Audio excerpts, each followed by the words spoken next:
Ја слушате програмата Низ Светото Писмо.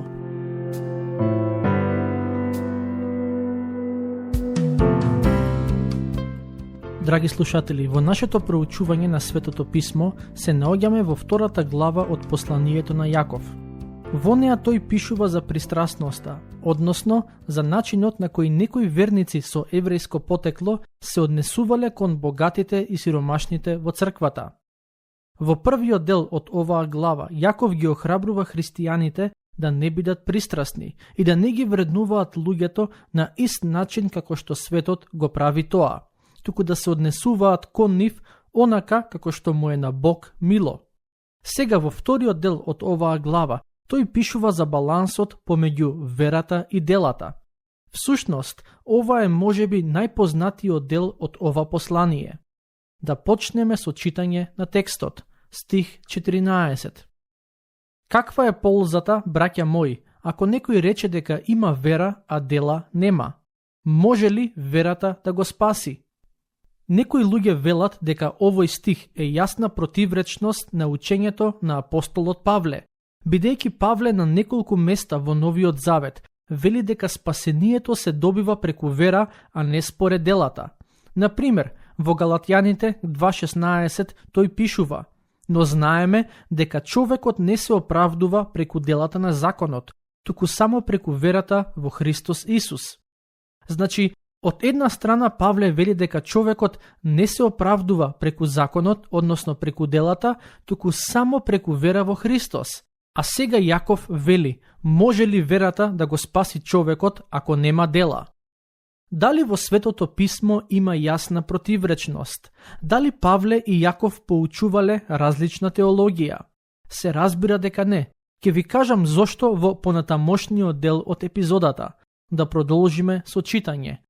Стихови 15 до 20.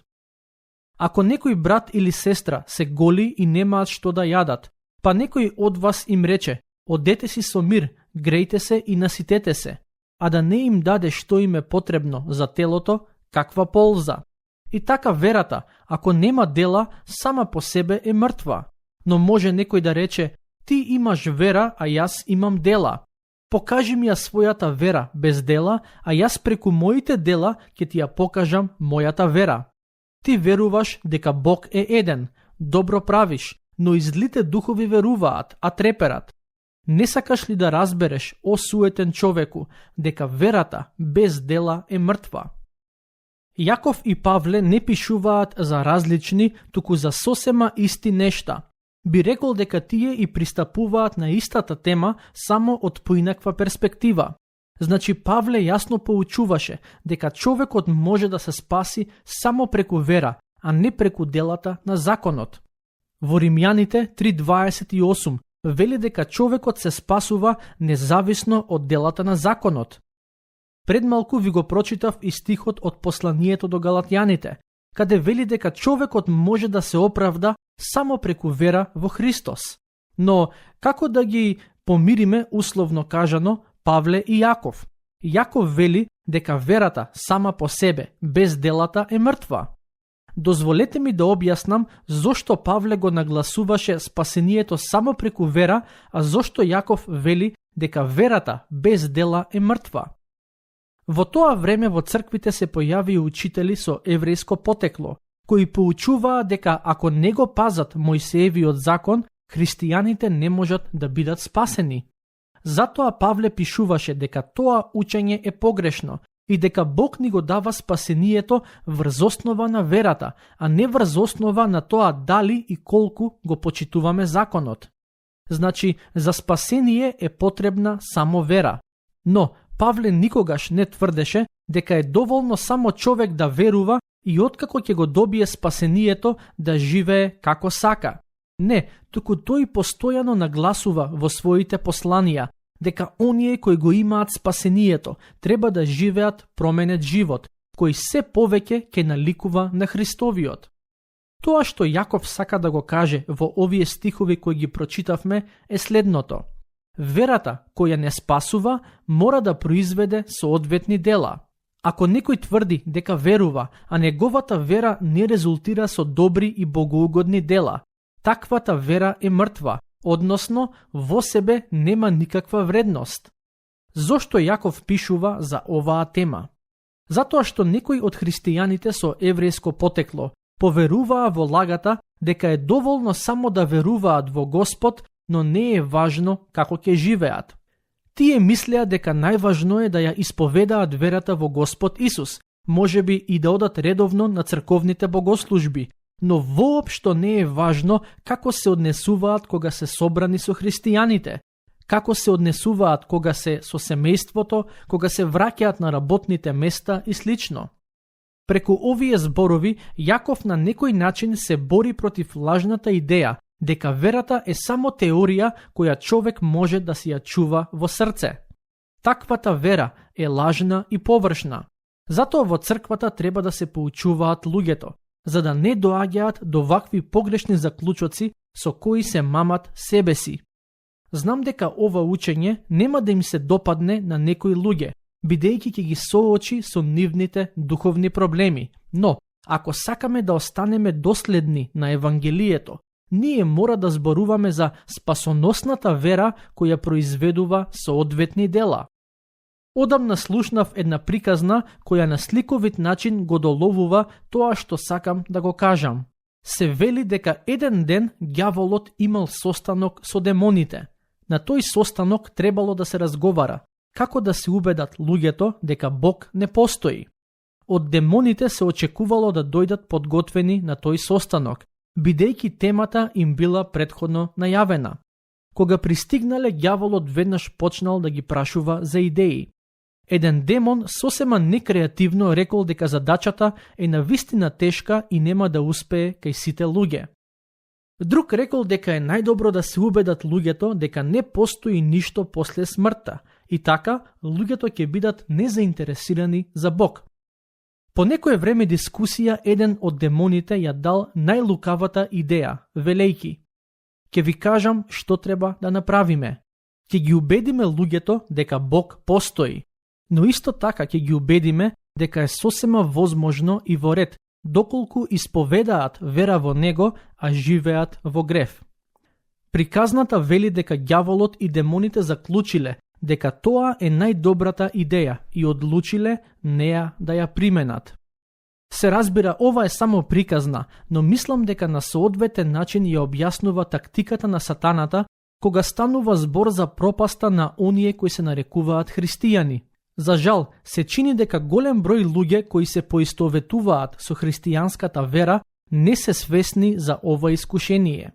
Навистина има многумина кои веруваат дека верата и секојдневниот живот немаат допирна точка, дека е возможно некој истовремено да му биде лојален и на Христос, но и на гревот. Да се вратиме назад на стиховите кои ги прочитавме. Јаков сака читателите на неговото послание да сватат дека не е доволно само да ја исповедаат верата, туку треба да ја дозволат на таа вера во нив да направи промена. На Жан Калвин му се припишува еден цитат кој гласи: "Спасени сме само преку вера, но верата која спасува не е сама." Јаков сака да каже дека верата која спасува е жива, односно таа е делотворна. Од друга страна, верата која само се исповеда, а не резултира со добри дела, е мртва вера. Тоа може да е навредливо за некои луѓе, односно за оние кои само се нарекуваат христијани, а не се вистински, но Јаков сака да ги соочи со реалноста таква каква што е. Тие луѓе може да се посетители во црквата, но не се дел од црквата. Може да зборуваат за верата, да практикуваат одредени обреди и ритуали, но нивната вера е мртва, бидејќи не ги води кон христоликост. За да ја објасни својата поента на сликовит начин, Јаков повторно ги става верниците во една замислена, но сосема реална ситуација. Тој им вели: замислете дека некој ваш брат или сестра од црквата се голи и немаат што да јадат. Тие доаѓаат на богослужба и кога ќе заврши богослужбата, знаејќи дека немаат со што да се згреат и што да јадат, вие им велите: Одете си дома, јадете и згрејте се. Како може да им го кажете тоа без притоа да им помогнете, односно да им дадете тоа што им е потребно за телото? Обраќајќи се на верниците кои тврдат дека имаат вера, а не им требаат добри дела, Јаков вели: знаете што? И демоните имаат вера. Демоните знаат дека Бог постои, но нивното знаење и свесност за Божјото постоење нема никакво влијание врз самите нив. Тие само се плашат од Бог, но не е доволно човек само да рече дека верува во Бог или пак дека се плаши од Бог. Не е доволно човек само да биде свесен за Божјото постоење, туку да биде поттикнат од Божјото постоење и од Божјата љубов да прави добри дела кои ќе бидат од полза и за благослов на другите. Повторно ќе ги прочитам стиховите 15 и 16.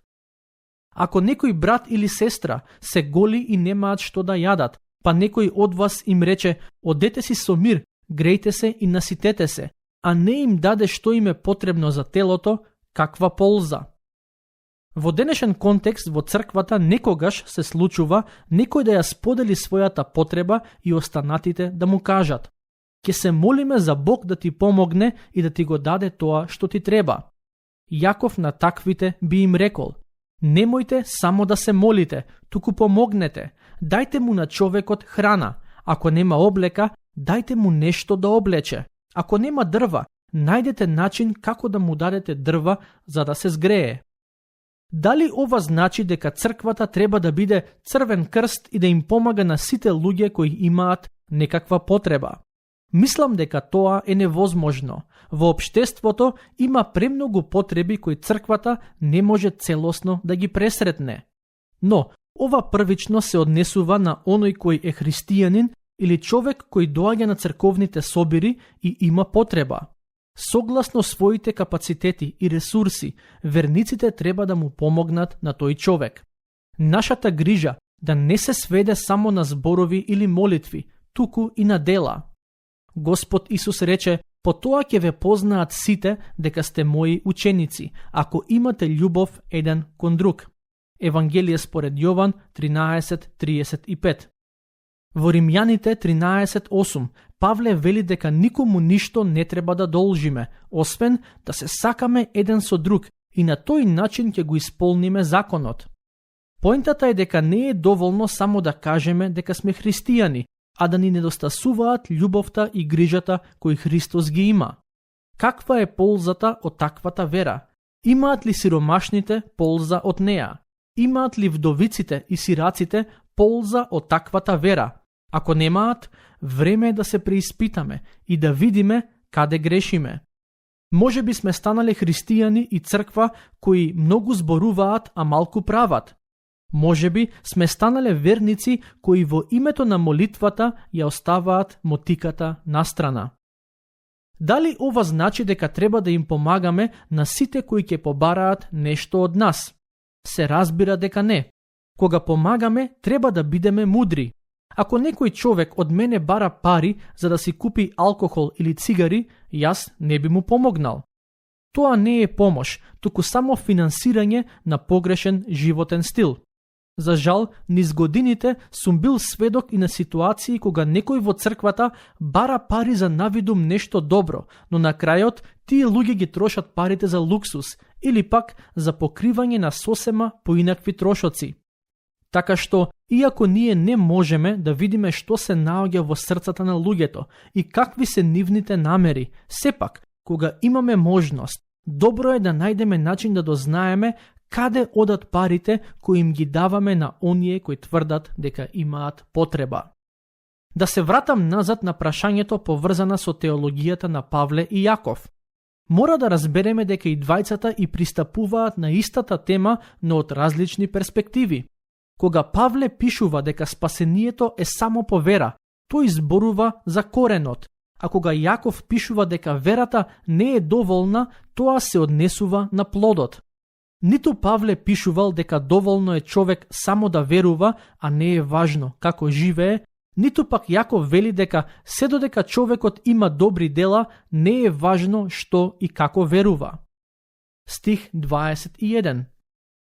Нели со дела беше оправдан Авраам, нашиот татко, откако врз жртвеникот го положи својот син Исак? Во Римјаните 4.3 апостолот Павле вели дека Авраам беше оправдан преку вера. Во Битие 15.6 и во Битие 22 стихови 1 до 14 исто така се вели дека Авраам беше оправдан преку вера. А сега Јаков вели дека Авраам беше оправдан со дела. Поентата е следна. Авраам беше оправдан преку вера, но таа вера се покажа на дело.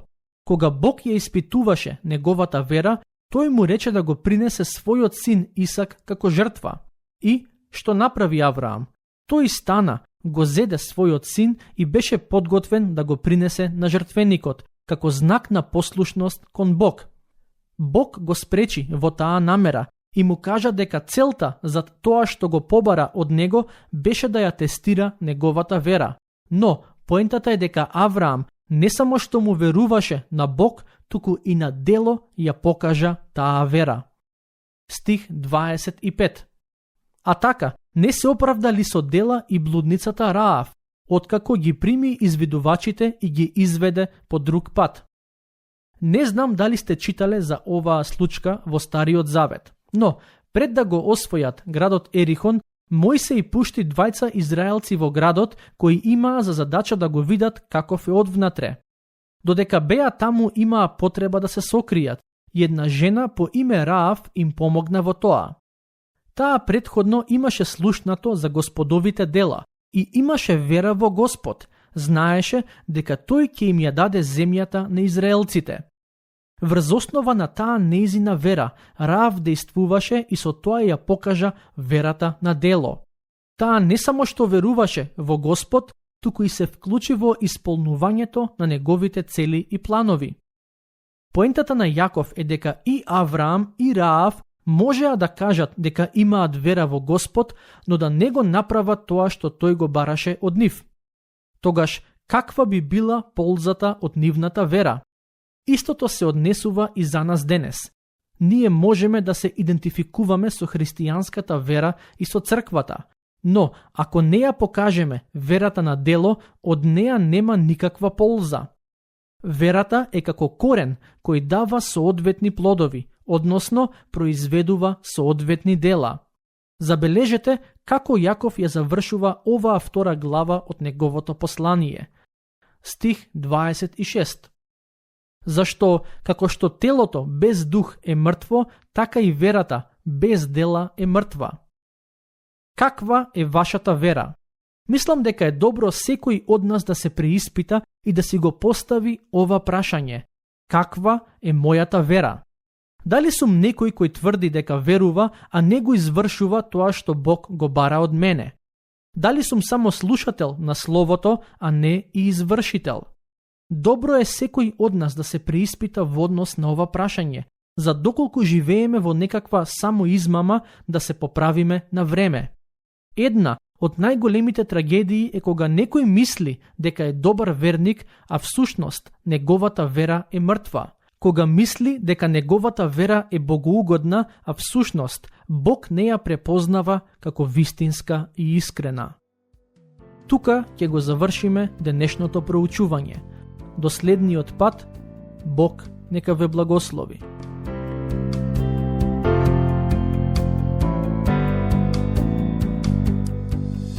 Слушнавте епизода од програмата Низ Светото Писмо. Можете да не слушате и преку мобилна апликација на нашиот YouTube канал и на подкаст платформите како што се Apple и Spotify. Ако ви се допаѓаат нашите епизоди, споделете ги и препорачајте ги на вашите пријатели. Бидете слободни да ни оставите свој коментар или да ни пишете на нашата имейл адреса nizsvetotopисmo@gmail.com. Следете ги нашите страни Низ Светото Писмо на Facebook и Instagram. Епизодите од оваа серија можете да ги најдете и на нашата веб страна ttb.twr.org.